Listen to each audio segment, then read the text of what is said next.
All right. My name is JC Williams. I have the honor of leading the South Carolina Schools Network with Wholespire. Our mission is to identify and promote healthy eating and active living strategies in South Carolina public schools that empower key stakeholders and encourage collaboration among those seeking to improve student health and academic achievement. Thank you, JC, for getting us started. My name is Erica Ayers. I'm the school wellness consultant with the South Carolina Department of Public Health, and I also have the honor of serving as the executive director for the South Carolina Governor's Council on Physical Fitness. And the mission of the Governor's Council is to advance the health of all South Carolinians through physical activity. And the way we work towards that mission is in collaboration with the schools network. And this webinar series is a part of that collaboration. So if you've been with us since the beginning, which I believe is spring of 22, 23, I always forget, years are so weird for me. But anyways, we've been on this journey for a while together and we're so happy to continue it. And the purpose of this webinar series, if you are new, is to enhance the collaboration between schools and communities using the whole school, whole community, whole child model as a framework to support student health as well as their academic achievement. So for today and for this month's topic with the whole school, whole community, whole child model, we will be focusing on employee wellness, but we're going to take a very innovative approach to focusing on employee wellness with our speaker today.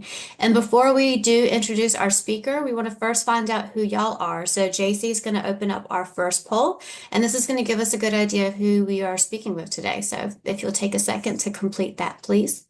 Thank you, Erica. We'll give the poll a few more seconds. All right. We are thrilled to have everyone with us this morning as we learn from Alexis Bailey. Alexis is the Director of Training and Learning Management Systems with the Office of Equity and the Medical University of South Carolina. Alexis is a Charleston native and is a graduate of Winthrop University and the Medical University of South Carolina. She enjoys creating training spaces and opportunities for people to come together and create community through learning. Today's session, Embracing Generational Differences, will help us better understand the differences among generations and offer strategies to boost engagement and communication across the entire workforce. Welcome, Alexis. Good morning, everyone. I hope you all are, as they stated, my name is Alexis Bailey, and I do serve as the Director of Training and Learning Management Systems at the Medical University of South Carolina. And it is a pleasure to be with you all this morning to talk about collaborations across generations. We're starting a new year, we're in a new space, and so what better way to kick off the year than by coming together to talk about how we can create better teams and better outcomes. Few housekeeping items. Wanted to present my disclosure. I have nothing to disclose to you all, and so we'll jump right on in and get started with our objectives for today. All right, so we're talking about generations, right? How we're working together, how we can make improvements. So we're going to identify and begin to understand those characteristics and gain better understanding of the 5 generations that are in the workplace. We need to understand those generational differences as far as communication styles go. And then we also need to explore the benefits and the challenges that come with intergenerational communication and collaboration. And then lastly, I want to be able to provide you all with some actionable strategies to build more cohesive and productive teams. All right, so utilizing the chat, we're going to put it to use today. How many generations do you feel are represented in your workplace? I see 4, I see 3, 3 to 4. All right. And then have you encountered challenges due to generational differences in the workplace? See a few yeses coming through. Absolutely. We're all different people. We all have our different styles and our unique personalities that we bring into the workspace. And so with each generation, there have been significant historical impact that has taken place within us, right? And so all of those things combined with who we are, we bring them to work. And so there's going to be differences and challenges. And so we're going to talk about ways to bridge that gap. Let's also talk about why we focus on intergenerational communication and collaboration. So there's different communication styles, right? There's different expectations. How I like to be spoken to, my method of being communicated with. Do I like email? Do I prefer Teams? Do I prefer you to call me, right? Or a text message? Our values are different. Some people align with the organization's values. Some people have their core values that they identify with. And so we need to focus on intergenerational communications for collaboration, because what we know is that demographics are changing. We have more and more millennials and Gen Zs coming in, and we'll get into each generation in a second. But we're now here in the workplace, right? It's a better way to understand your teams. If you don't understand the generations that are in your spaces, how can you best assist them? So it's a better way to understand them. Everyone's motivational buttons and triggers are different, right? I think about when I was younger, a pizza party certainly motivated me to get things done and getting my reading log completed, right? But as an adult, I'm not really thrilled about the idea of having a pizza party as my incentive at times. So what are our motivational cues and buttons, right? How do we get people engaged and get the most out of them, right? How people interact with one another, right? How do we view each other in the space? And then how do we foster mutual respect and understanding and enhance our workplace culture? And so to the right there, you'll see from Purdue Global, this is what hiring looks like right about now. You have our silent generation, that's our traditionalists, making up about 2% of our workforce. Those are going to be your consultants that you're usually seeing around in the spaces. And then we have our baby boomers at about 18%. They're actually retiring at a very fast rate. Now they're enjoying retirement, but they're still here in the workplace, right? Generation X making up 34 to 35%. And then we have millennials at 38.6%. And Gen Z coming in close at a 6.1. So we're seeing this shift in demographics. And so we have to be able to work with each other and figure out the best ways to communicate and the best ways to collaborate so that way our organizations continue to thrive. So what's a generation? A generation is a group of people defined by age boundaries, certain activities or experiences that occur during an era. And typically, they tend to have the same values and behaviors and attitudes. That's not always the same, because you could be raised in a different household. Let's say you were born a millennial, but raised by traditionalists. So your attitudes and your values may be more aligned with traditionalists. But however, you grew up during a time where you experienced things that your peers may have experienced. And so before I go to the next slide, you all want to drop in the chat, what do you think influences each generation? What do you think influences? Technology, culture, geopolitics. You got technology again, major events, music, absolutely. Family values, they definitely shape you. You all are correct. So we have historical events, the economy, your family life, societal expectations, communication, the technology that we're using, right? Music and entertainment, all of that influences each generation. And so each generation has their own zeitgeist, if you will, that is prominent, but not also that everyone identifies with. So we're going to go ahead and talk about what happens when generations fail to collaborate, because we know what influences a generation, but what happens when generations are in the workplace and they fail to collaborate? Well, it may impact your turnover rates. It impacts your recruitment, your hiring, your training, your retention strategies, your employee satisfaction, the grievances and complaints that you may see in the workplace, and then perceptions on fairness and equity and what that looks like. We're going to take a quick poll. Name your favorite musical artist from your generation in the chat. All right, Prince, Lauryn Hill, Michael Jackson, Adele, Peter Gabriel, LL Cool J, Anita Baker, Brandon Lake, John Mellencamp, TLC, NSYNC, Tammy Impala, the Bee Gees, Alan Jackson. So as we're going through this, I'm going to start talking about the different generations, and I want you all to engage just as wonderfully as you are right now in the chat. I'm going to show traditionalists, and I'd like for you all to identify who do you all see on the screen. So traditionalists born 1925 to 1945. Who do you all see listed here? Clint Eastwood, Muhammad Ali, Diana Ross, Morgan Freeman, yep, Paul McCartney, Julie Andrews, Yoko Ono. Good job, Dar. Got a few more. Aretha Franklin. I think we're missing one. Let's see. Jane Fonda. Thank you. So traditionalists born 1925 to 1945. They're known as being dependable, straightforward, tactful, loyal, and some key events that happened that shaped their reality. The Great Depression, right? World War II, the radio and movies. They're motivated by respect, recognition, providing long-term value to the company. Their communication style, they like personal touch, handwritten notes instead of emails. All right, moving over to our baby boomers. You all are on it. What do you see? Oprah, Stevie Wonder, Michael Jordan, Elton John, the main man, Michael Jordan, Dolly Parton, Meryl Streep, Sir Elton, Tom Hanks, Dolly and Denzel, Jackie Chan, the Denzel Washington, yes. Bill Gates, thank you, Heather. So what do we know about baby boomers? Born 1946 to 1964. They're seen as optimistic, competitive, maybe considered workaholics, but also team-oriented. So some key events: Vietnam War, the Civil Rights Movement, Mickey Mouse Club, and Watergate. Motivated by company loyalty, teamwork, and duty. Their communication style, it tends to be whatever is most efficient, including phone calls and face-to-face conversations. All right, up next, Generation X. Born 1965 through 1980. What do you all see here? J-Lo, Kobe, Snoop, Janet, Julia Roberts, legendary Kobe, Christina, Adam Sandler, Sandra Oh, Dwayne The Rock Johnson. And yes, that is J-Lo. See, Pretty Woman, Aquaman. Anyone know Aquaman's real name? Jason Momoa. You got it. Excellent.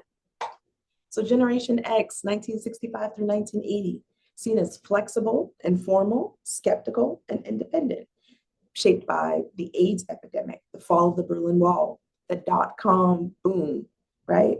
But then you also think about the tech that came around for Generation X, like the Atari and the computer. Motivated by diversity, work-life balance, personal professional interests versus organizational interests. Their communication style, direct, no nonsense communication, and prefer emails and phone calls. Moving on to our millennials. What do you see here? Miley Cyrus, Raven, LeBron James, Taylor Swift, Queen Bee, Selena Gomez, Elijah Wood, Justin Timberlake. Thank you all. Michael B. Jordan, Selena Gomez, missing one more. Elliot, thank you, Dara. And I hope I'm saying your name right. So millennials born 1981 through 1996, seen as competitive, civic, and open-minded, and achievement-oriented. Some key events that shaped this era: the internet. I can distinctly remember the internet being plugged into the computer and hearing that sound that only you all can remember when AOL started up, and you just prayed that no one picked up the phone line to disconnect you from checking your IMs, right? You all remember that. Columbine, right? 9/11, smartphones being introduced. Anyone remember the Razor, the chocolate, the big Macintosh computers, right? With the colors on it. And now we have very nice, small, compact MacBook Airs that we can fit into our side bags, right? So different technology that is shaped for millennials, motivated by responsibility, right? The quality of our management and unique work experiences, and then work-life harmony. Our communication style, text, social media, and a desire for frequent feedback. Gen Z, what do you see here? Zendaya, Millie Bobby Brown, Kylie Jenner, Naomi Osaka, Jack Harlow, Lil Nas, Greta Thunberg. You all are on it. I love it. Till we get them all. Let's see. Missing one more. We got Amanda Gorman. Does anyone know the K-pop person? I'm out of touch. I don't know. That's okay. Yes, that is Chow Eun-woo. But Gen Z, born 1997 through 2012. So they're known as being global, entrepreneurial, progressive, and digital natives. So key events for them: the Great Recession, and then having advanced technology since they've been born, right? 9/11, life after that, and then actually having COVID education. So experiencing school and education during that time. Please excuse me, my eyes are watering. But growing up during this time and having access to technology, these characteristics have driven them to be more independent and self-aware. So who's next? Gen Alpha, or as they have lovingly called them, Gen C for Generation COVID. I'm not sure if that one's going to stick, but Their worldviews are shaped by social injustice and societal issues. So climate change, homelessness. They're more health conscious, and they're considered many millennials as they are typically the offspring of millennials. So this is who will be coming in the future.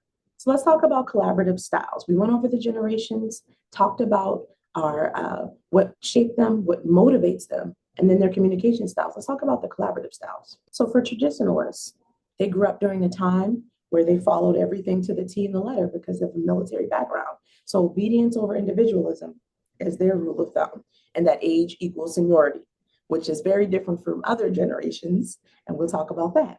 So baby boomers, structured, hierarchical collaboration. Gen Xers, more independent work with occasional collaboration. And then we have millennials that prefer team-based, open collaboration and brainstorming. And then Gen Z with collaborative, fast-paced, but often via digital tools.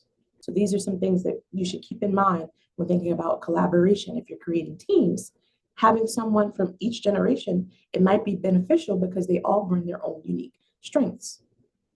Time for another quick poll. How do you prefer to communicate and collaborate? Do you prefer digital, in person, or through a mix of both? Drop it in chat for me. Mix of both. In person, both. Mix of both. In person. Digitally. Mixture. Both. In person. We're seeing that people have their own preferences in how they prefer to communicate and collaborate. There may be times where it's easier to send an email, but then when it's time to get together and collaborate, it might be beneficial to say, hey, let's all meet together. And that could be virtually in teams if we're trying to work across areas and functions, but it's always best to try to meet the needs of everyone when working together. So what are some barriers that stop us from collaborating? We have the technology gap. Older generations may not be as comfortable with new technology tools. And while younger generations may rely too much on the technology, it's bypassing the whole face-to-face communication. So there's a technology gap that's a barrier. We also have different work styles, right? We may have generations that may prefer structured, task-driven work, while younger generations like millennials and Gen Z, they may prefer some flexibility and creativity and collaboration. And there's also stereotypes, right?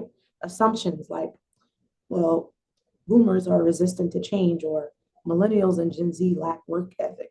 I know we all heard it, but that can hinder effective collaboration because if you're going into the space with that mindset, you're already judging and saying, my hands up, I'm not going to get any work done, instead of being open-minded.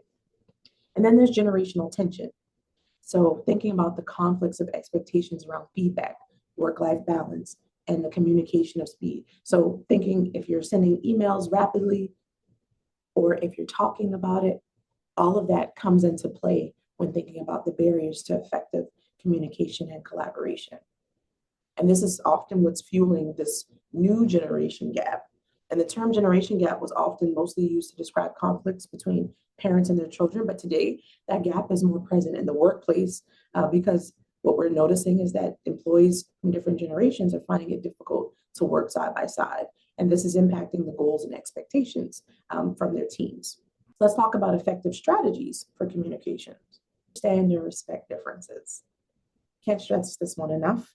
Educate yourself and your team about different communication preferences for each generation. If you're on a team, hey, this is what works best for me. When you all are having your team meetings, talk about those things. Acknowledge that every person on your team brings valuable strength, no matter the generation, right? Adapt your communication methods. Use a variety of communication channels. Within our organizations, we all receive different emails. There's different platforms that we're using to engage with one another and trying to make sure that everyone's receiving all of the communication. We have email blasts and things dropped in Teams. There's flyers. Use different communication methods to get the message out, right? To make sure that everyone is receiving it, and tailor your approach that's based on the person that you're working with. So if you know you're working specifically with your teams and you know that with their preferences, utilize those preferences. So that way you're reducing and minimizing the barriers there. And then you want to create an open feedback culture, right?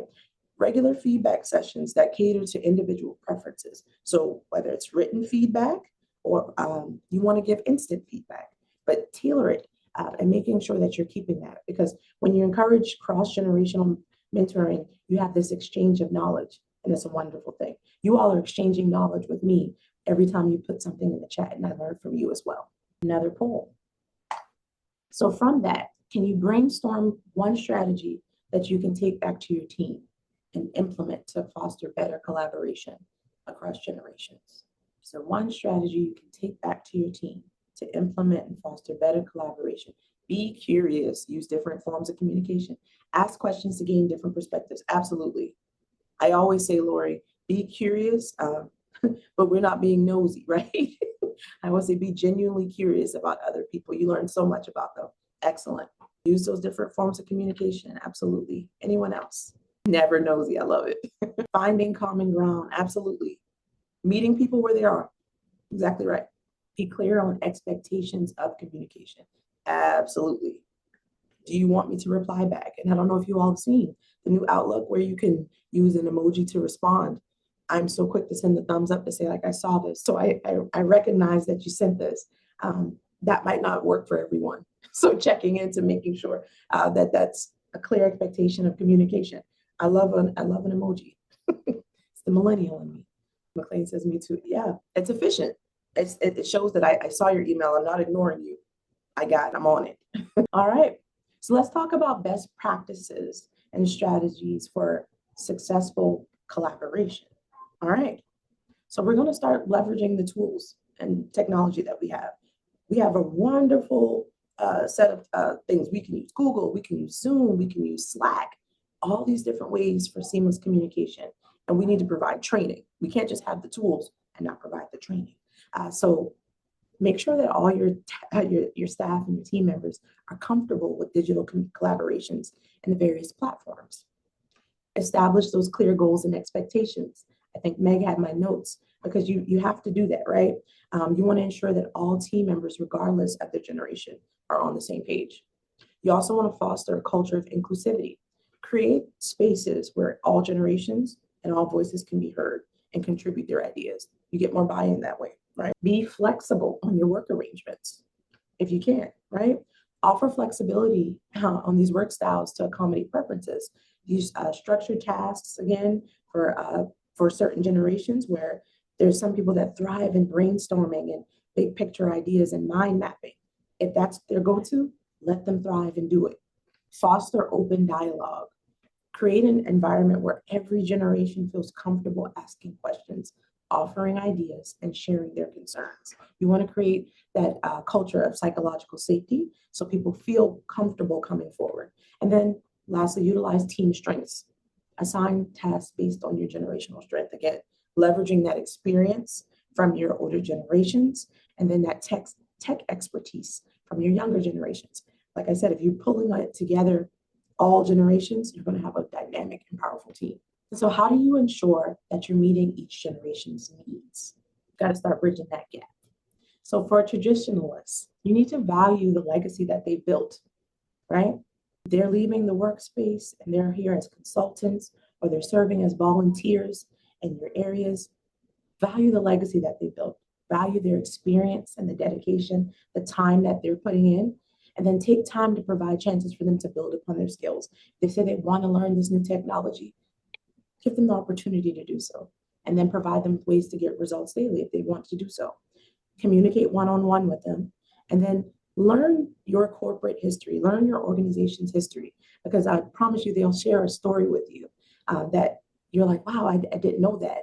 And take the time to just value their experience. With baby boomers, show respect and recognize the work that they have. Treat them as equals. Ask their opinions. Don't direct, right? But provide them with challenging and varied work assignments and provide them with public recognition for their contributions. Show respect for their input, their knowledge, and their experience. And then offer professional development opportunities. And make sure you use them as mentors to transfer the knowledge and organizational experience that they have to the younger generations. When talking with them, give them your full attention. It's already rude to just kind of be typing and doing this, but when you're talking to someone, give them, right? Help them become comfortable with technology and the changes. We're always upgrading to different platforms and doing different things with technology, excuse me. Make sure you're providing them with that training and then directing your messaging. Be clear on the expectations of communications. For Generation X, be approachable and encourage ideas. Provide challenging and varied work for them as well, and use performance-based rewards for promotion, and take time to personally engage with them. You should do that with everyone on your team, but definitely for Generation X.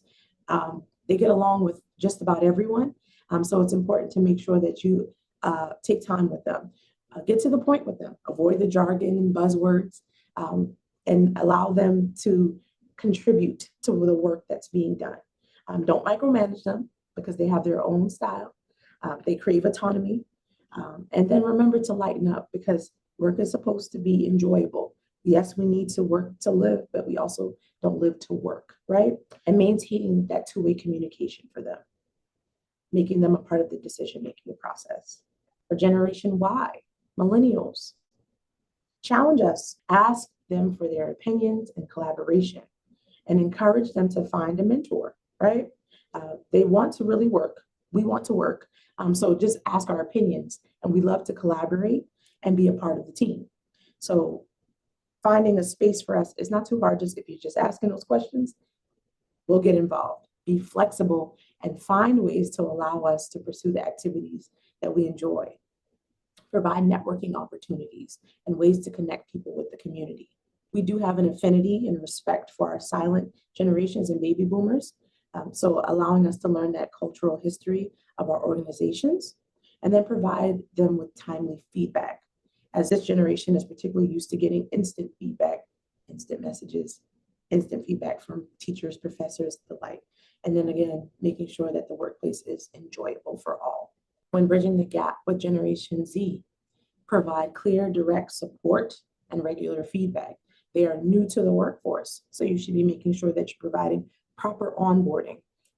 This generation is also known as the digital natives, right? So you have to provide them with those people skills training.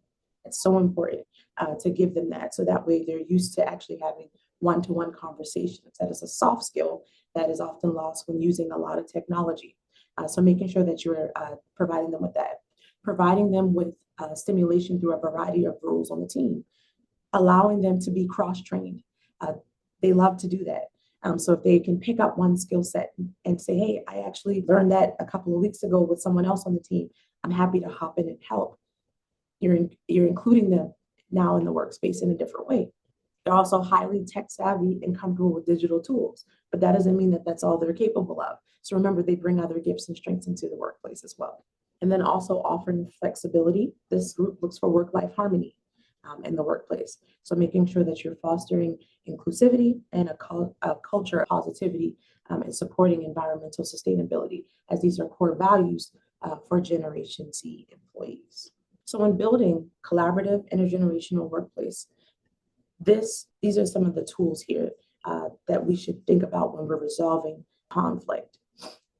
We want to make sure that we're encouraging cross-training and promoting mutual learning, because while employees from multiple generations within one organization may present some challenges, it is also an opportunity for people with differing perspectives to learn from each other.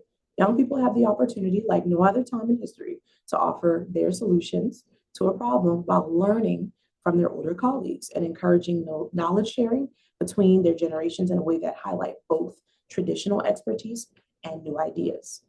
By establishing mentorship programs that support professional development, this encourages people to check out what's going on with their professional development, their personal goals, and align it, but also continue to grow and stay within their organization. So be sure to check with your human resource offices for various opportunities. When thinking about looking at organizing team workshops, organize those and making sure that they focus on improving communication and collaborations within teams. You all are attending one now. This is awesome. And then also you get to prioritize flexibility. One of the core recommendations for many human resource research groups is for leaders and managers to become adept at understanding what people truly want and need. And so that means making sure that you're checking on your benefits, that they receive proper training and onboarding, and that their work schedules are flexible, and recognize There's no one size fits all solution for any generation or any employee, but you want to make sure that you're taking that into account because adaptability is key, and that is a soft skill, and emotional intelligence really comes into play during that part. And then lastly, we want to dispel generational stereotypes, right?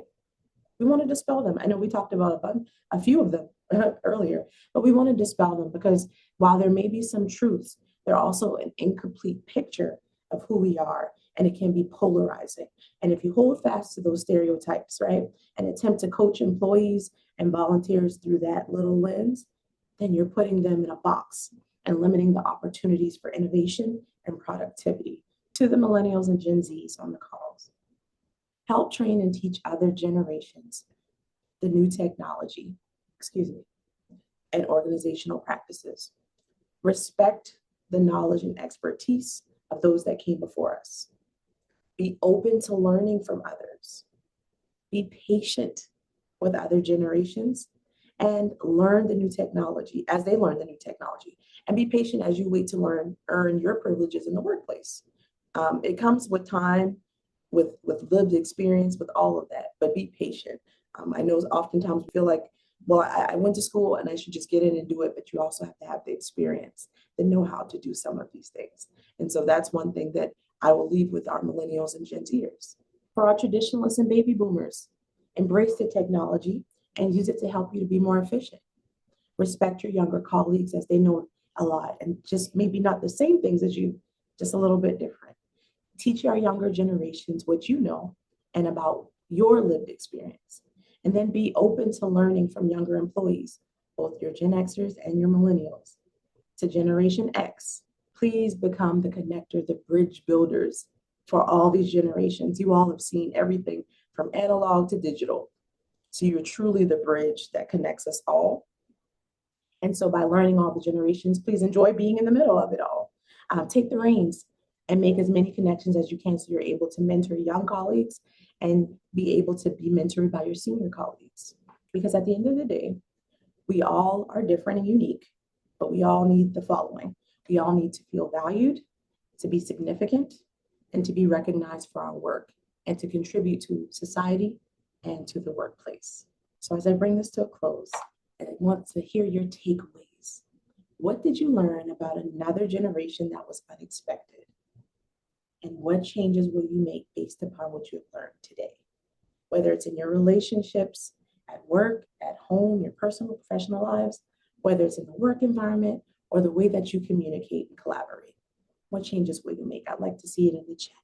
Need to be more direct when communicating with my baby boomer coworkers. Absolutely. I found that out myself. I always gave a lot of background and info, just go on with the ask. They'll come back for it. And SBAR is a good tool for that too. What else? What did you learn? Or what changes will you make? Value traditionalists more for their experience and knowledge. Absolutely. Difference in needs regarding affirmation. Yeah. Good reminder that we can learn from each other if we keep an open mind. And I hope you all are reading these in the chat. These were good, great nuggets. I really like what you said about creating psychological safety for all generations. Being more patient, understanding, and active listening. Absolutely. We have 2 ears, 1 mouth. We're meant to listen more.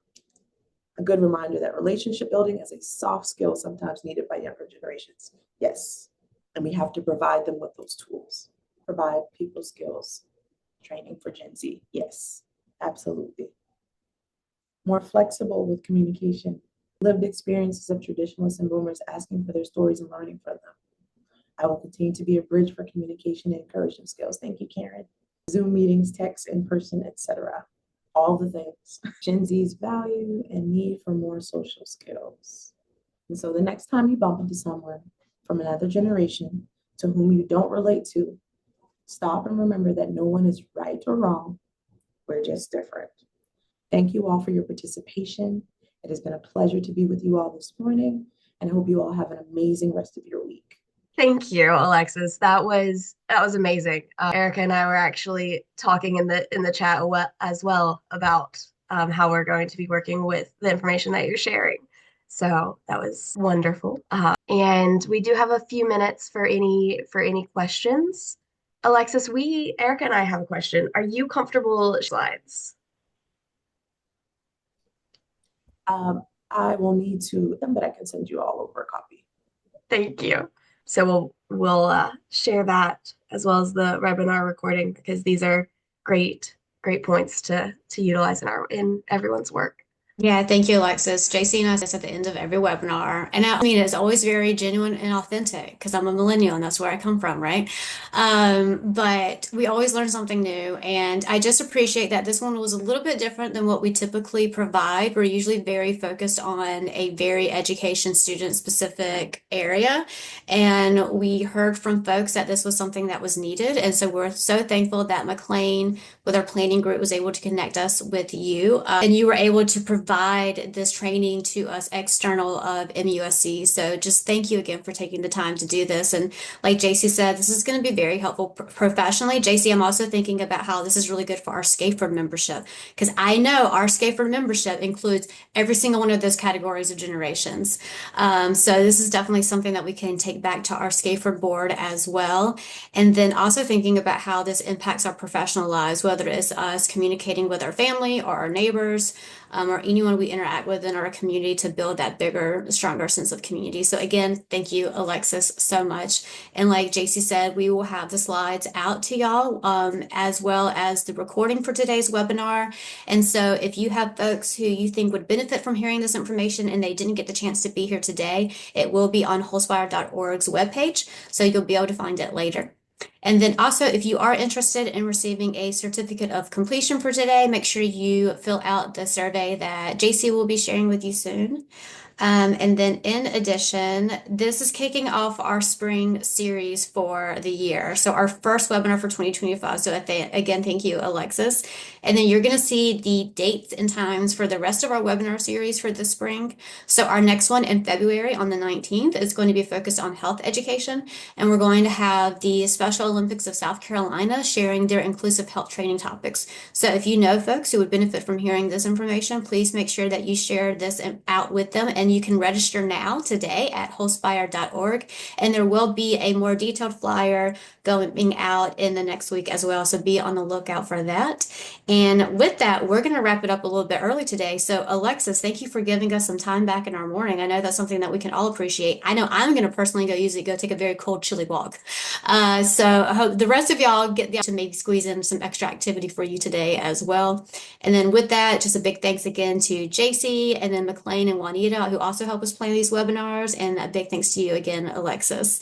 And we hope to see y'all next month. Bye, y'all.